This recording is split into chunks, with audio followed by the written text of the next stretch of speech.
Welcome to Divcasts from University of Chicago Divinity School. For more of our podcasts and information about our terms of use, please see our website, divinity.uchicago.edu/podcasts.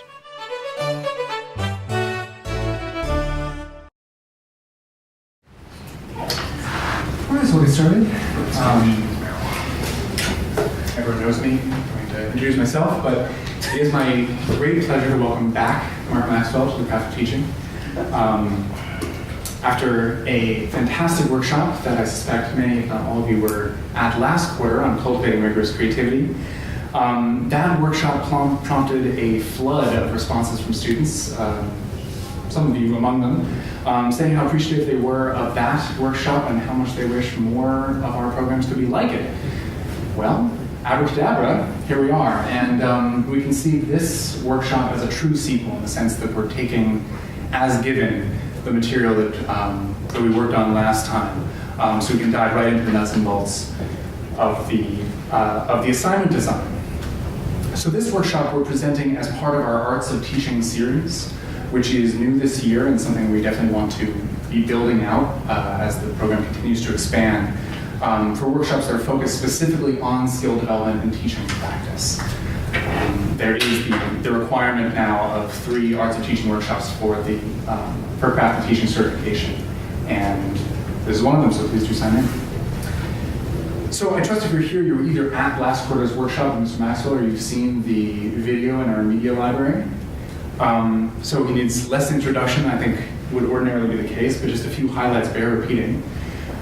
We were introduced to Mark Maxwell through our own Kevin Hector, who worked under him as a student teacher in 1996. Professor Hector, I don't need to channel him, but I will anyway, as saying Mark is one of the, quote, best teachers I've ever seen. And Kevin came to us with the idea of doing the first workshop since Mark Maxwell and Craft of Teaching were so indelibly associated in his own mind, and we're thrilled that came together in the fall.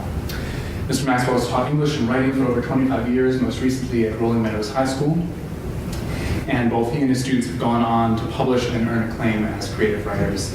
So we're absolutely thrilled to have him here again. I won't take up any more time. Let's roll up our sleeves and welcome Mark Maxwell back to Swift Home. Ears are hot. People talk about me out in the room. Hot ears. We should probably open a window. No, it's okay. Are people okay with temperature? There is one window. So, is that fair to say that you all either were here last time or watched the lecture? Yeah? Okay. All right, so you know where I'm coming from. I sat through it again myself. I did a lot of talking last time. I didn't plan to talk quite that much, but it just kept coming. And I wanted to watch it to see, like what I said before I came back here, to make sure I remember what I said. And I couldn't sit through it. I had to break it up into like 3 or 4 chunks because it was just so dark long. So I appreciate all of you enduring it and coming back for more, no less.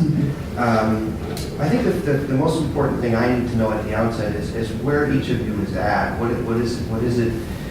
What are your areas of expertise, and how much teaching have you done, and where are you at in your program, and when do you expect to be moving on to the stage where you'll be teaching more regularly? So if we could just kind of quickly go around, you could help me, because I suspect you all know each other pretty well, but I don't know any of you, so I know you, and a little bit you. But I want to know more before we start so I can have some sense of where to go with this. I can do that.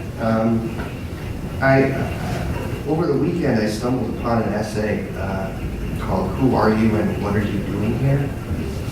And I was drawn to it by the title. I think it's a reference to Ross Perot's running mate, who took the podium in a debate and said, what am I doing here? I don't remember his name, because nobody knew his name at the time, either. But it talks about some of the issues you just raised, I think, about the way in which school, the way in which colleges do their business these days. It's addressed to a college undergrad, a freshman who is just starting college. So welcome and congratulations. Came to the first day of college in major achievement. And it offers advice to the young undergraduate. And it says, to get an education, you're probably going to have to fight against the institution that you find yourself in, no matter how prestigious it might be. He even says that the more prestigious, the worse. He says, education has one salient enemy in present-day America, and the enemy is education. University education in particular. To almost everyone, university education is a means to an end. For students, the end is a good job. And I think, I don't know what happens here, but I think in a lot of colleges that's true, that students, I know my students see college as job training, primarily. And he goes on to say that college is no longer about what Keats used to call soul making. That's not the issue. It's getting the credentials so you can get the position you're looking for. He says the kind of perspective-altering teaching and learning that used to happen in colleges can cause things which administrators fear above all else: trouble, arguments, and bad press. And then he goes on to say, so why make trouble? Why not just go along? And he concludes, he answers that question by saying, if you don't make trouble, you risk trying to become someone other than who you are, which in the long run is killing. It seems to me, and I made a copy of the article for you so you can have it, but let me just share the final thoughts from the end of the article. And this addresses what you all are going to be doing. Your professors will give you some fine books to read, and they'll probably help you understand them. What they won't do, for reasons that perplex me, is to ask you if the books contain truths you could live your lives by. When you read Plato, you'll probably learn about metaphysics and his politics and his way of conceiving the soul. But no one will ask you if his ideas are good enough to believe in. No one will suggest that you might use Plato as your Bible for a week or a year or longer. No one, in short, will ask you to use Plato to help you change your life. And I bring that up because it seems to me that these introduction courses that many of you are going to be teaching early on in your careers, Intro to Humanities, Western Understanding of Religion, and Philosophy, in some cases they may be the only glimpse that your students get of what college used to be about. You know, the only glimpse that they'll get of what a college education was intended to be, a liberal education. And you know, the kind of education where we don't teach kids what to think, but how to think. The kind of education where we help them find their passions, and we help them learn to navigate, you know, the mysterious terrain of being in the world. So your measly little one-semester introduction course, your 100-level, undergraduate class for freshmen, is going to have to try to do what 4 years of education used to try to do, 4 years or more. That's a big responsibility. It's a huge responsibility. And it's unfortunate that it's all beyond your shoulders, but it is, you know? And I think that's really exciting, you know?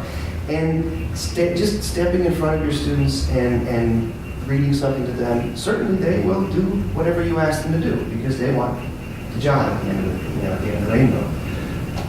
But we can do so much more with these classes, so much more.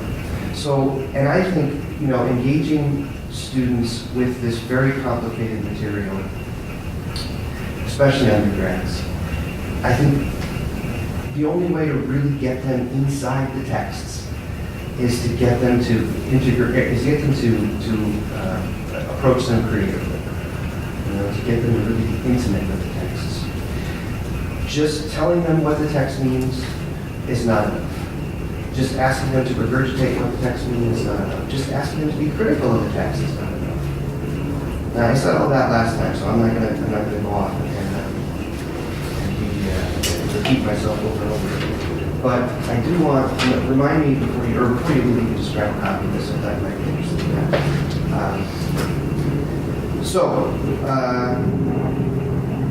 With that in mind, let's take a look at the assessments that you've created for this, and let's try to figure out if they do indeed cultivate creativity, if they do indeed engage students in a way that will make the material more accessible, and maybe even help them in ways beyond. There's one thing I would like you to do first before we start talking about the actual assessments we created. I made a little self-assessment for your assessment. So what I'd like you to do is take a look at this. It's just a checklist. It's a big kind of checklist. And I put 15 of the traits that I talked about in the lecture, traits that I associate with creativity, on the list. And what I'd like you to do is look over the assessment you've created, and as you examine it, ask yourself if it truly cultivates the traits we associate with creativity. If so, which ones and to what extent? You might give yourself a check plus or a check minus, for instance. Which traits did you fail? Does the activity fail to cultivate? And could you find a way to cultivate some of those missing traits? Or could we help you as a group find ways to integrate those things into the assessment? So check off the traits that you think your assessment cultivates, and then select at least one that you'd like to try to include in the assessment. You'd like to try to cultivate with this assessment that you haven't yet, all right? And then we will try, as a group, we'll try to help you figure out ways to do that. I really doubt that anybody has all 15. Really being overachiever, but even if you just have a handful, 3 or 4, that's a good start.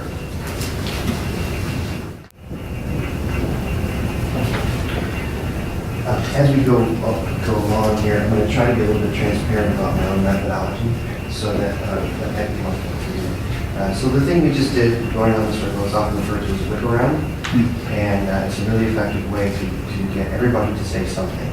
In any class, you're going to have some students who are more engaged and more active than others. You're going to have someone very quiet. Oftentimes the quiet ones have some amazing things to say, but they don't say it. So if you do a little activity like that occasionally, it gets everybody to speak up, at least for a moment or two. What you can do next now in a situation like this is, since everybody's brought has everybody brought something to share? An idea at least? Okay. One of the ways you could do this in a situation like this is you could have another sheet like this, for instance, where you would have it broken down by participant, right? And you would pass the assignment around the circle to the left. Everybody would take 2 or 3 minutes to just glance at each other's work and maybe make some notes about that, and then you would get, once everybody got their own papers back, then they would present it to the forum. That way everybody's got a little preconceived information before they participate. I don't think in the interest of time we want to do that today, but that's another thing that's very helpful, because it makes people more accountable, I think, and it makes them more likely to speak up because they've already seen it in their own hands for a few minutes. You have to try to do a little bit, otherwise somebody can get bogged up. There's this is probably a bad example, but there's a Stephen King story. It's actually a novella. And he wrote under the pseudonym of Richard Bachman. It's called Rage. Have you ever heard of it? Yeah. Okay. So if you don't know it, the story is about a kid who goes into his high school with a gun, shoots a teacher, and sits down behind the teacher's desk, puts his feet up on the desk with his gun in his hand, looks around at his classmates and says, "Let's get it on." And for the next several hours, he forces them to talk to each other. That's it.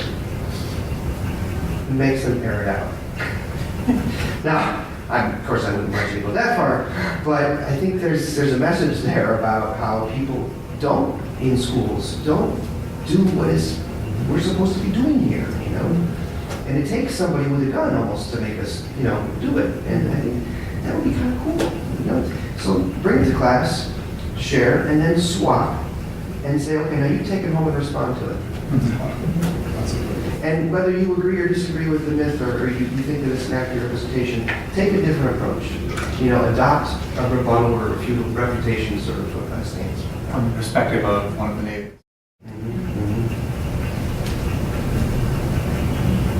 Yeah, I like this. Now, I wanted to mention with the checklists, that I encourage you to create. I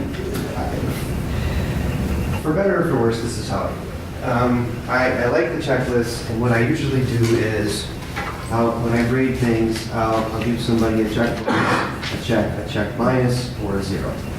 And I will assign points to each of those things, just to make my own life easier, because this is subjective, and it's not a science, but I want to be able to translate these marks into some sort of grade, because that's what we have to do, unfortunately. I would prefer not to. I could just give everybody full credit for trying and then leave it at that. And I do that sometimes.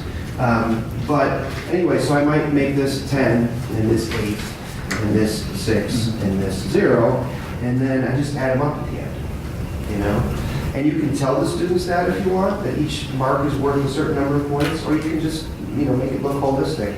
Or you can just forget this and just say, just look at it and say, okay, now given how many check pluses here, does this look like an A or a D, and just do it holistically. Whatever you're comfortable with. I don't think rubrics are very helpful, to be personally honest with you, because I think typically there's too much text on the page. Kids don't read it. They get confused by it. They don't understand what some of the language means. Just give them a simple checklist and check off the items and give credit accordingly. That's what I do. Now, it's nice if you have 10 items on your checklist, because then it's 10 points a piece, comes out to 100, you got a percentage, and it's nice to do that. It can be done with 5 or 6 as well, but it just makes life easier if you have. So if there are other things that you can think of that you want them to do, like maybe this rebuttal refutal is part of this assignment, and you add some items on the assessment criteria that go along with that part of it, you might end up with 10. Can I ask you about the rubric thing before we move off this one? So I find that the rubric is primarily useful to sort of have some transparency and credibility. It's like it's not capricious, right? Like, you did, and you sort of break it down, and no one's, unless the student is very unsatisfied with their grade, they don't read it.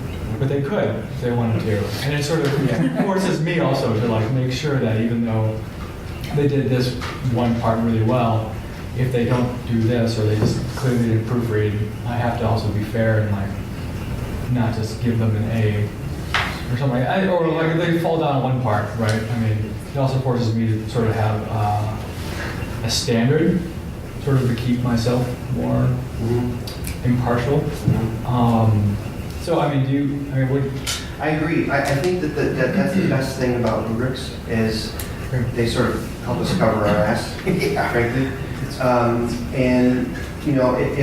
If that makes you feel a little more comfortable, especially when you're starting out, then I would go ahead and do it. But I still think the checklist is, on the student end, is more instructional. I think they get more out of it than they would out of the rubric. But that's based on, I'm dealing with high school kids, so I don't know, if it's the same, but I think generally speaking, if people see a list of 10 items and they're pretty simple, they can understand what they did well, what they didn't do well, and they can learn from it. The rubric, there's something about that structure, that grid-like appearance to it that, in my experience, kids just don't look at it. They just turn it. So, that was the other question I had was, so one suffers from too much text. I was wondering, do you ever experience a sheet like this suffering from too little text? That one would definitely suffer from too little if you guys hadn't seen the lecture. Okay. Because we know what what is taking means a rubric, so we don't have a bunch of people asking you Right. Now, if I were going to give that to people who hadn't seen it, I would put more detail on it. Okay. For sure. Okay. But I would try to keep it to 1 line per item, 1 or 2 lines per item. Okay. I just add one thing on checklist. So when I was a high school teacher, I tried rubrics and didn't care for them.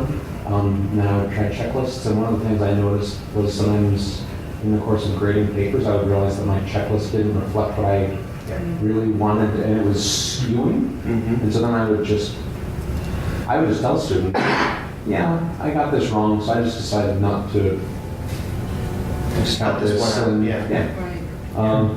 Because sometimes, I mean, rubrics to me always have a flattening effect where it made everything of equal worth that wasn't really of equal worth. And so I like checklists a little bit better, but I would also be getting feedback on the goodness of my checklist in the course of grading papers, and then use that to.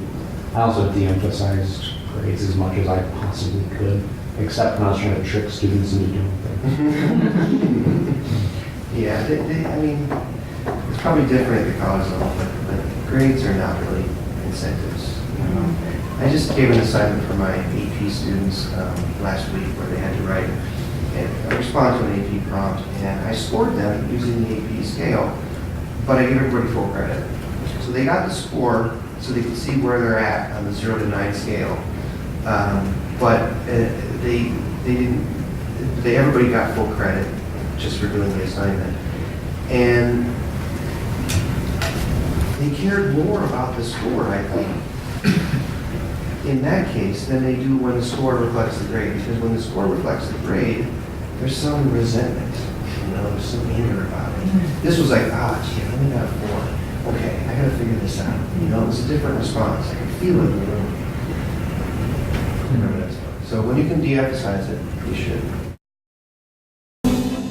We thank you for listening to or viewing our podcast. For more information and for other podcasts, please see our website, divinity.uchicago.edu/podcasts.